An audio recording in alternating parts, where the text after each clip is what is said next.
In the beginning, God created the heavens and the earth. But what is God? What are the heavens? And what is the earth? We'll talk about it on this week's episode of Genesis, Back to the Beginning on Faith by Reason. Welcome to Faith by Reason. The website behind it all is faithbyreason.net. There you will find hundreds of hours of study material, blogs, podcasts, and video. And we are continuing our look at the book of Genesis. The first couple of episodes have been introductory. We looked at God's perspective on the book of Genesis, and last time we looked at man's perspective on the book of Genesis. And now it is time to actually dive into the verse by verse study of the book of Genesis. And by verse, as far as this episode is concerned, I really just mean verse, because we are only going to go over Genesis chapter 1, verse 1 in this episode, because there is a lot to unpack here, and we're going to just dive right into it. So let's just quickly go over it again. Genesis 1:1. In the beginning, God created the heavens and the earth. Or in Hebrew, Ishirit bara Elohim Sayayim et Eretz, the heavens and the earth. So what does all that mean? As I said before, what is God? What are the heavens? What are the earth? What's the earth? Well, in the beginning, God created the heavens and the earth. Basically, we're talking about the creation of time, space, and matter. In the beginning, physical time, God created the heavens, space, and the earth, matter. So God created time, physical time, space, and matter in this one verse. Let's define those three things. What is time? Time is our measurement of a sequence of events. Something happens, then another thing happened, then another thing happens after that, and we measure the intervals between them. Something happened, past, something is happening, present, and something will happen, future. That is how we human beings, we entities who are in physical time, experience physical time as linear, past, present, and future. And it only goes in one direction, from past to future. We can't go in the other direction. We can't go back into the past, and we live in the present, and we experience the future later. That's how we experience time. It's a physical thing. God does not experience time that way. We'll talk about that in a few moments. So that's time. What is space or the heavens? Well, it's not physical. Before we get to that, let's go on to Earth, the Arats, the matter. Matter is what is our physical world that is composed of atoms and subatomic particles called quarks, which we'll probably get into a little later, probably a couple of episodes from now. So time, sequence, measurement of a sequence of events, matter, the solid world, the physical world around us made up of atoms and subatomic particles. Space, what is space? What are the heavens? Well, it's not like the what we consider the unoccupied area between different objects, like the space between myself and the computer that I'm speaking into, or between myself and the door down the hall there. Well, we can't call that space because it's not empty. It's filled with atoms. It's filled with oxygen and nitrogen. It's filled with air, and air is actually matter. It's very flimsy matter, but it's matter. So we cannot call that area space because, again, it's part of the eretz, it's part of the matter. What about outer space? And not to offend any of the flat earthers who might be listening, but yeah, outer space out there, it's considered a vacuum. So is that space? Even though we call it outer space, so is it space? Actually, it's not, because as science tells us, that that vacuum that we call empty space isn't really empty. It's actually filled with something we call dark matter, which is full of energy, and in fact, more energy than a lot of the area that we see around us. That's a whole complicated thing I'm not going to get into, but suffice it to say that even outer space is not space. Space, or the heavens, is another realm, and I would contend that it is a realm of energy. That's going to become more clear as we get to the end of this particular broadcast. But for now, let's suffice it to say that in the beginning, God created time, energy, and matter. Great. So what's God? How do we understand God? How do we understand this creator? It's a big topic, the biggest topic in the world, because God is the biggest system in the world. He's the biggest thing in the universe. He's the biggest thing actually outside of this universe. So how do we understand him? This is a journey that I take everyone on as they experience Faith by Reason. If you go to faithbyreason.net and go to the start Here tab at the very top, you will be taken on this journey to get to know what God is and who God is and how we can relate to him. And it all starts with what we can know. I don't want to presume all of the things that we claim that we know about God from the Bible. Because when I start talking about God with someone who maybe is an unbeliever or someone who is young in the faith or someone who just really wants to understand things from the basic standpoint, I want to start with just what we know, what we can know about the creator of the universe based on man's knowledge, based on human knowledge, and then we can go from there. Anything else that we know that we can learn about the creator beyond what we can know from our own human knowledge and experience would have to come from that creator. So let's just start with what we can know. What can we know about existence? Well, we know existence exists. We are here. We exist. I think, therefore I am. We know that the universe exists. So what else can we know about the universe aside from the fact that we know it exists because we live in it? Well, the universe has to have either one or two characteristics. It's very binary. Either the universe is infinite or it's finite. Either the universe has existed forever or it is finite and it had a definite beginning. Well, we can eliminate infinite. The universe cannot be infinite. We know that through established scientific laws and principles, mainly the laws of thermodynamics, which we're going to examine and go into quite a bit during the first chapters of this first chapter of the book of Genesis. The second law of thermodynamics, which is what we'll look at both of them. The first law of thermodynamics states that, in layman's terms, matter, and energy cannot be created or destroyed naturally. These are natural laws. These are laws of the inside the universe. So inside the universe, naturally speaking, naturalistically speaking, matter and energy cannot be created or destroyed. We'll get to that in a minute. The one we want to focus on is a second law of thermodynamics, which states that over time, things lose energy. Things become less orderly. They break down over time. This is chaos theory or entropy. Things go from order to chaos. It takes energy to organize things, but as energy dissipates, the order dissipates and things become less organized. This is one of the many reasons, many reasons why the concept of naturalistic evolution is so fallacious and just ridiculous, because it violates this law of thermodynamics. That's right, atheists. Your religion, because it's not science, it's religion, your religion violates scientific law. Scientific law, the second law of thermodynamics, again, states that things go from order to chaos. You guys say the opposite. You say things go from chaos to order. There's randomness, and that randomness leads to order. That's not how things work. You are violating the second law of thermodynamics if you believe in evolution. So take that. Anyway, so if the universe was infinite, if it was infinitely old, then during that infinity, all of the heat would have dissipated. The universe would be infinitely cold. So if the universe was infinitely old, it would be infinitely cold. There would be no heat left. But we know there's heat left. We see stars and supernovas, and we see the energy all around us, even the energy in our bodies and in the world. So there's plenty of energy, meaning the universe is not infinite, meaning it's finite. Great. So if the universe is finite, then that means it had a definitive beginning. But since infinity doesn't exist, there is no infinite regression. So that means that whatever caused the universe had to have no preceding causes. So let's get into the law of causality, the law of cause and effect. The law of cause and effect states that for every effect, there is a cause, and that cause is greater than and independent of or outside of the effect.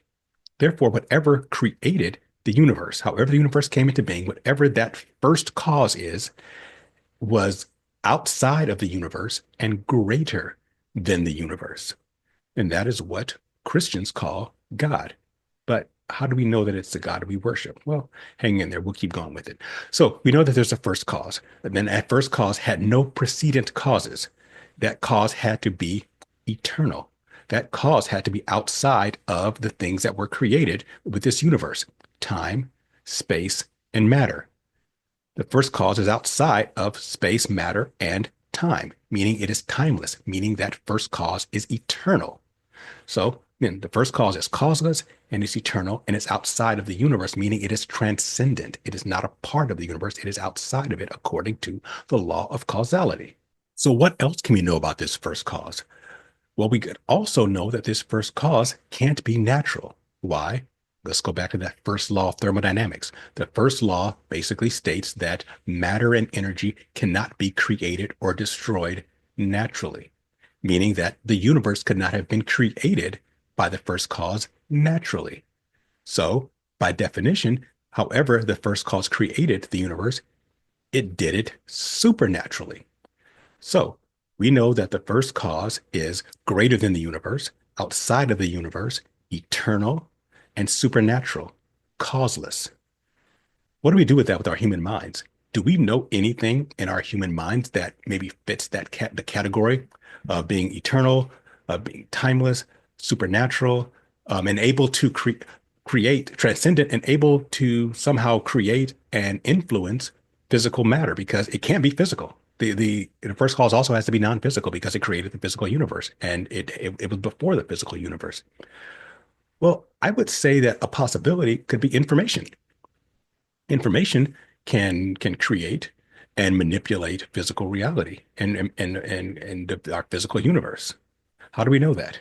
Well, let me give you an example through a story, a hypothetical. And let me take my glasses off. There's too much glare happening there. Okay, there we go. Um, let's go back and think about hypothetically the first farmer, the first human being who learned how to farm. Well, before farming, this man, let's call him a man, was a hunter-gatherer. He got food for him and his family by either hunting animals or gathering whatever produce, fruits, and vegetables he found just in the natural world. This was fraught with danger and peril. You could be attacked by a wild animal while you're out there hunting it. And it was also seasonal. Sometimes in the winter, you couldn't get as much fruit and vegetables. So, there it was very seasonally prohibitive. There would be times of starvation, and there would be times where you couldn't find an animal. So it wasn't the best way to live. But he had this hunter-gatherer, he had his route that he went on every day to try to find sustenance for himself and his family. And he would go by the same path. One day he goes by this path where he would normally pick, say, tomatoes off of a wild tomato plant that he saw. And he's picking tomatoes, but he notices one tomato had already fallen to the ground and was starting to rot. He didn't want that one. He knows that was not good. So he passed on. He would pass by that every day, and as he did, he saw a progression. He saw that tomato rot, continue to rot until there was nothing left but the seeds. Then over time, he would see those seeds get covered by dirt through, the wind and through rain. And as the weeks went by, he would notice that where those seeds landed, now there was a small plant growing up. And that plant kept getting bigger and bigger as he walked by it every day until eventually it got the same size as the tomato bush he previously saw. And now it has new tomatoes on it. So this guy has information now. He's just seen that when seeds go into the ground, are buried underneath the ground, are watered, over time, they grow into a plant that produces tomatoes. So he thinks to himself, hey, this happens just naturally by accident. What if I intentionally took seeds and planted them? Could I grow my own produce? So he takes seeds from all the different plants and vegetables and fruits that he wants to have for himself and his family, plants them, waters them, watches them grow, and suddenly he is wealthy. He has a plethora of these of fruits and vegetables of produce. Doesn't have to go out and risk life and limb hunting and gathering. He is wealthy now. He can take his excess and barter it with other people and get meat from them or whatever else he needs. And as he continues to grow his farm, he has more than he can even pick himself. And now he hires people. He takes 10 other hunter gatherers and says, hey, look, guys, you come here. You don't have to go out and work hard for your food. Come here, work for me. And for every 100 pieces of produce that you produce, you can keep 10. And now he's the first wealthy man, the first business owner. So who's more powerful? The guys who are doing the physical labor, or the guy who has the information? Because that's all he's only used information at this point and energy. You might think, well, those 10 guys are stronger than him. So physical is more stronger, is stronger than information, or dare I say the spiritual. We'll get into that in a minute.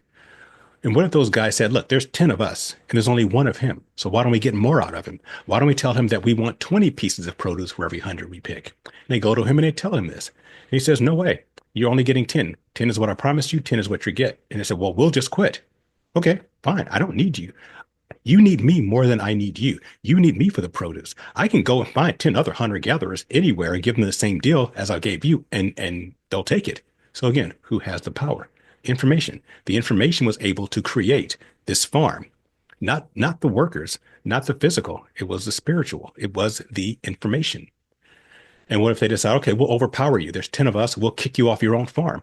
Okay, let's say they do that. They physically overpower him and kick him off his farm, but they don't have the information. They don't know how to cultivate this produce. So maybe they can get some fruit and vegetables from it for a short amount of time.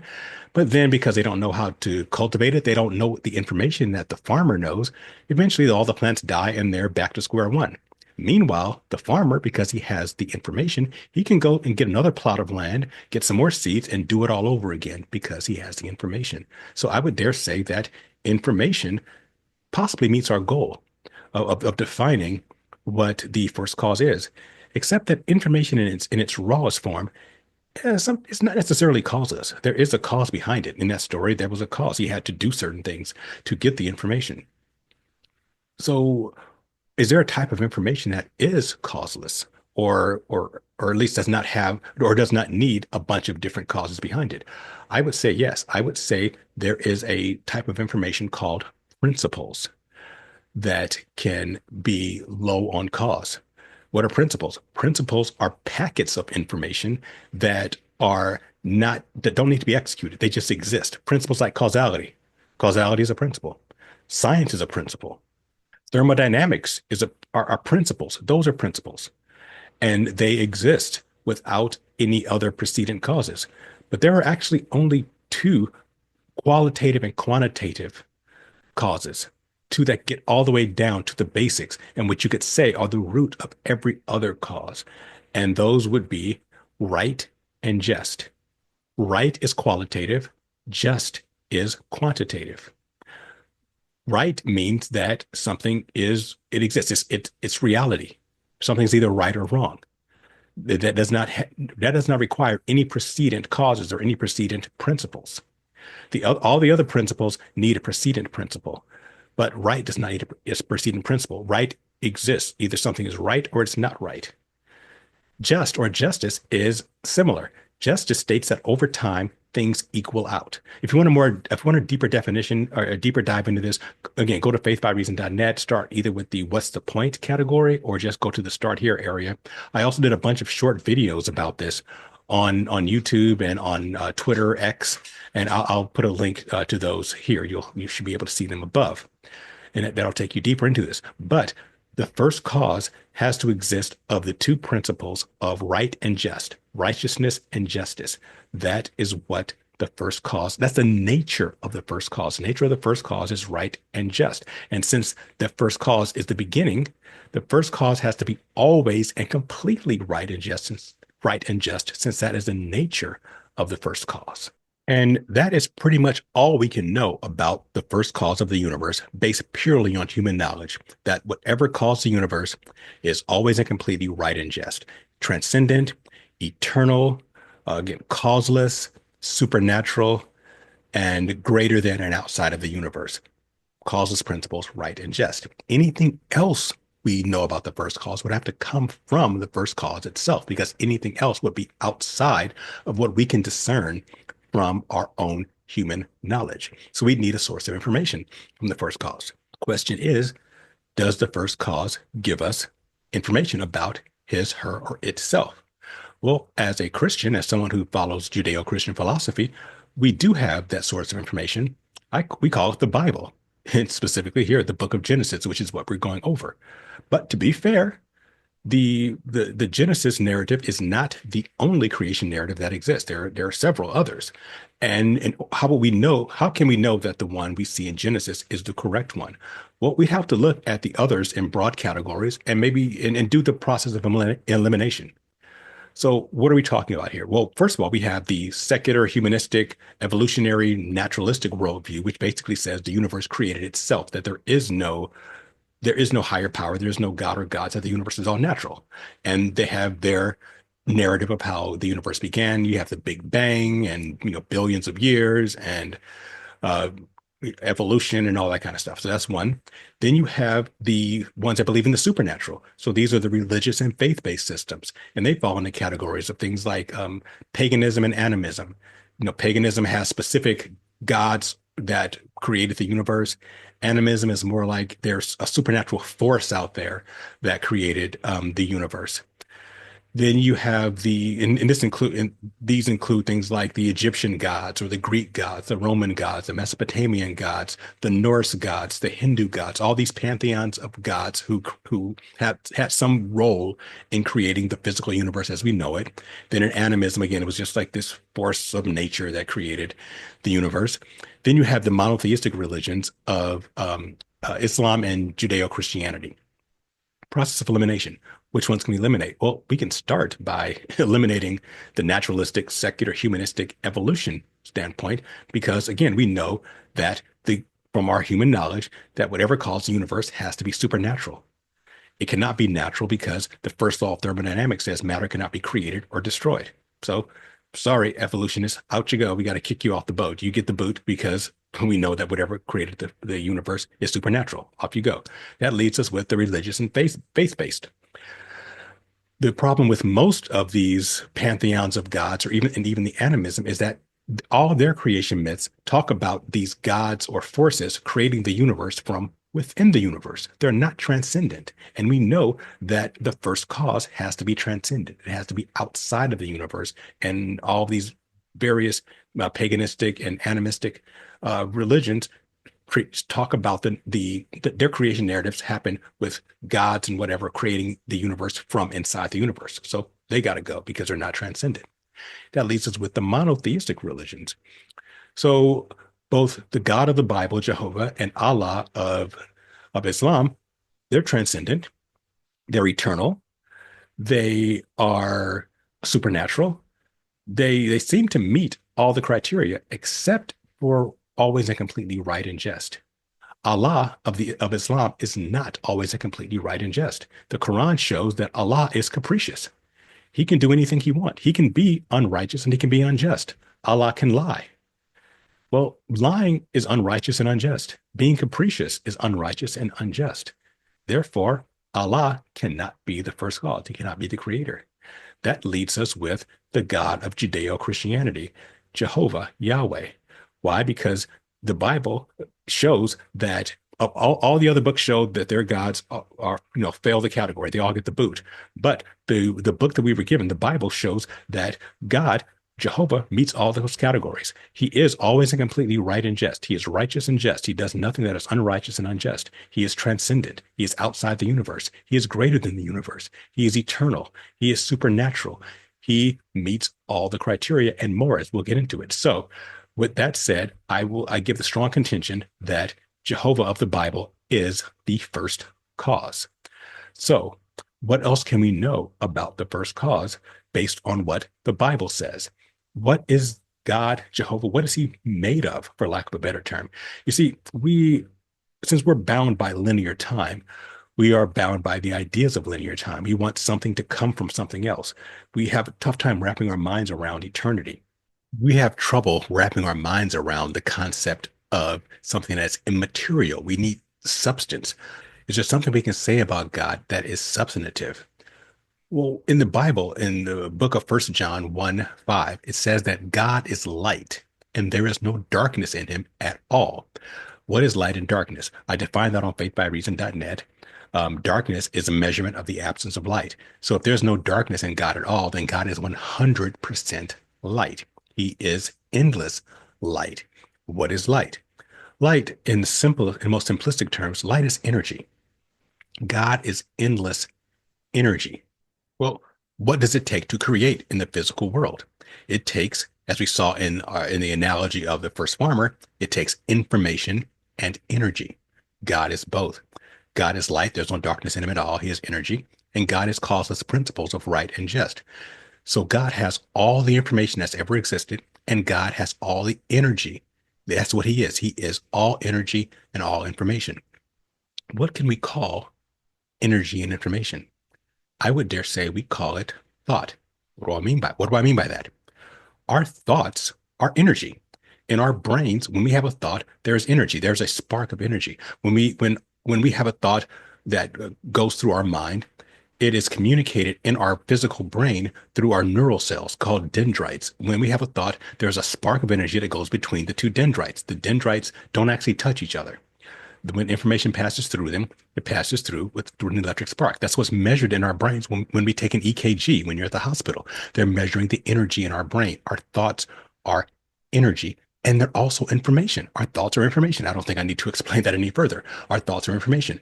So information and energy, thoughts are consciousness. How does that help us understand God? God is endless light, energy, and he is all information. God is consciousness.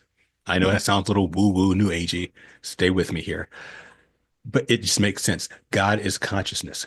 So when it says God created the heavens and the earth, in the beginning, God created the heavens and the earth. In the beginning, God created time, and then he created energy. That's the heavens. And through that energy, he created earth, erats, matter. So we will see down the line, you already know this from reading Genesis, that God spoke the physical world into existence. He spoke words, vibrations, ordered vibrations. We're going to get into what that means a few episodes from now. But let's stick with the heavens because that's where I want to focus on in this episode and the next as well. The heavens are consciousness. God created this realm of consciousness and the realm of matter. We're going to focus on the realm of consciousness. And that consciousness is filled with his light. So the heavens are, as I said before, a realm of energy, energy and information. That's what the heavens are. And God also created the earth. So why did he create these two realms? Why did he create time? Why did he create these two realms? I would dare say that the reason that God did created these two realms was for them to be occupied. That's pretty self-evident. We live in the physical universe. We occupy the physical universe. God created humanity to occupy the physical universe. We're going to get to that down the road as we get through chapter 1. But God also created the heavens to be occupied. He created this realm of energy, thought, information to also be occupied. Who is it occupied by? It's occupied by the actual first sentient beings that God created. Now, those sentient beings, that creation is not highlighted here in Genesis 1:1. In order to understand or know who these sentient entities are, we'd have to go into another area. We'd have to go into the book of Job, which we're going to cover in depth way down the line. But let's just bring up a verse in Job that kind of supports what I'm talking about. I'm going to read from the book of Job, chapter 38, starting with verse 4. And just to lay the context for this, what's happening is, it is part of the book of Job. God is confronting Job and asking him many rhetorical questions. And again, we'll get into that later, but here's the section that it's important to understand. Job chapter 38, verse 4. Where were you? This is God speaking, Jehovah speaking to Job. Where were you when I laid the foundations of the earth? Tell me if you have understanding. Who determined its measurements? Surely you know. Or who stretched the line upon it? To what were its foundations fastened? Or who laid its cornerstone? When the morning stars sang together and all the sons of God shouted for joy. What is God talking about here? Well, who are these morning stars and the sons of God? The sons of God is a term, Benaiah Elohim. This is a term for what we call angelic beings. God is asking Job, where was he when God created the physical universe? He created the heavens first, that realm of information, energy, light. He created that first. And then after that, he created the physical world, the Arats. And when he created it, these morning stars, these sons of God, these Benai Elohim sang for joy. So they had to have been created around the same time as the heavens. They were occupying the heavens and they sang for joy when God created the physical world, the earth, the Arats. What do we know about them? What can we know about them? Well, they sang, so they're sentient. They're intelligent. Singing is words. Words require intelligence to sing and hopefully a little bit of talent. So these morning stars, these Benai Elohim, are the entities that we call angels. I don't like the term angel because angel comes from the Greek word angelos, which simply means messenger. Messenger is a job title. Not all of these beings are messengers. Many of them are. You'll see them throughout the Bible that come to bring messages to people on earth from the heavens, from God, and they have that temporary job title of angel or angelos, but they're not all that. They have different jobs. So I prefer the term Elohim. Elohim is not a name. Elohim is translated God, G-O-D, either uppercase or lowercase in the Bible. But that term in our English Bibles, the term Elohim is not a name. It is actually a designation of residency. If you reside in the physical realm, you are called man. If you reside in the spiritual realm, in the heavens, you are called Elohim. Anyone who resides or has a home in the heavenly realm, in the spiritual realm, is called Elohim. So God is an Elohim, and the entities we call angels are also Elohim, but they're not the same. Obviously, Jehovah is much greater than the other Elohim. Just like I give the example of American. I'm an American. That's not my name. That's not my title. It's a designation of residency. I'm a citizen of America. Therefore, I'm an American. The president of the United States is also an American, but he's of a much higher level as far as the government of this nation is concerned than I am. While we are both Americans, he is a high level American. He's the highest level American, technically speaking. So just like God is an Elohim and the angels are Elohim, God is the highest level of Elohim and the angels are a lower level, but they're all Elohim because that is where they reside. So we're going to talk a lot more about the Elohim, the angels, in the next episode. But what I want to make clear right here, in the beginning, God created two realms, a heavenly, spiritual, energy information realm, and then he created a material realm. How did he create them both?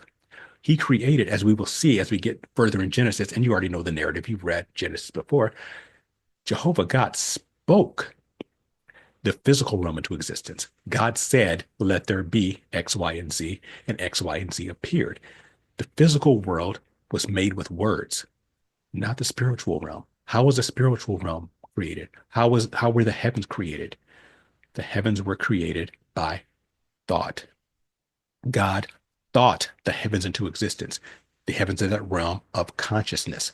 The heavens are consciousness. The earth is the material realm. Which one is more real? Which is more powerful? We talked about this a few minutes ago when we had the analogy of the hunter-gatherer who became a farmer versus the other physical farmers who did not have his information. What was more powerful, the physical or the consciousness or the spiritual? The spiritual was far more powerful because the spiritual can create. It is greater. The spiritual world can exist without the physical world. The physical world cannot exist without the spiritual world. Cause and effect. The spiritual is the cause. The effect is the physical. So the physical world is less than the spiritual world. The spiritual world, the spiritual realm is the real substantive realm. The material realm, the earth, the eretz, is the less real, the less substantive world. And that requires us to completely flip around our understanding or our perception of these two realms. We usually think of the spiritual realm as light, ethereal, fluffy. You could pass right through it, like ghosts and whatever. And we think of our realm as the real solid realm because this table in front of me, I can knock on it and it's solid. I can't pass through it. But the truth is, it's just the opposite. The real realm, the real substantive realm, is the spiritual realm. The flimsy ethereal realm is our physical realm. We'll get into that when we get into the physics, but just know this, that when an entity we call angels, when they are able to manifest in our world, which we see throughout the Bible, they don't have to become more real or more solid to interact with us. It's just the opposite. They have to become less real and less solid and less substantive to interact with us. That's really, it's an important point to understand that we have these things completely flipped around. And it'll become more important as we get through the rest of the book of Genesis. But it's really important to understand that when you think about the spiritual realm versus the physical realm and where you should be living and where you should be really pointing your attention and your energy towards, you should be focused on the spiritual realm, not the physical realm, because this realm will pass away. We saw that in the Revelation series. It's going to go away, but the spiritual realm will be eternal, meaning that it is the stronger, more powerful, more substantive realm. Okay, let's wrap this up. In the beginning, God created two realms, the physical realm and the spiritual realm. And he created time as well, our linear sequence of physical events. The more real realm is the heavenly realm, the spiritual realm, that realm of information and energy and consciousness. And he occupied that realm with other Elohim like himself. What are these Elohim? What are these angels like? What is their purpose? What was the interaction before the physical realm was created? Well, it doesn't tell you a lot about that in Genesis chapter 1. We're going to have to go elsewhere throughout the Bible to understand that. But that's where we're going to spend the next episode on. We're going to talk about the angelic realm, the spiritual realm, the Elohim realm. We're going to talk about what the Elohim are, what they are not, what they were like before the rest of Genesis chapter 1, and what their interaction with the physical realm, and possibly some naughty things that they did that will lead us into what occurs in Genesis 2 and 3. Because what happens in Genesis 2 and 3 is the result of some interactions that happened in Genesis chapter 1, which we will flesh out next time. All right, that's it. I thank you for listening and watching. I appreciate it. Please subscribe to Faith by Reason by going to faithbyreason.net, putting your email into the right navigation area. Please get subscribe on YouTube and Rumble and X, Twitter, wherever you're seeing this video, and also like and share so we can spread this message far and wide. I appreciate you. Leave your comments in the comment section, and I will talk to you next time when we look at the angels or the Elohim.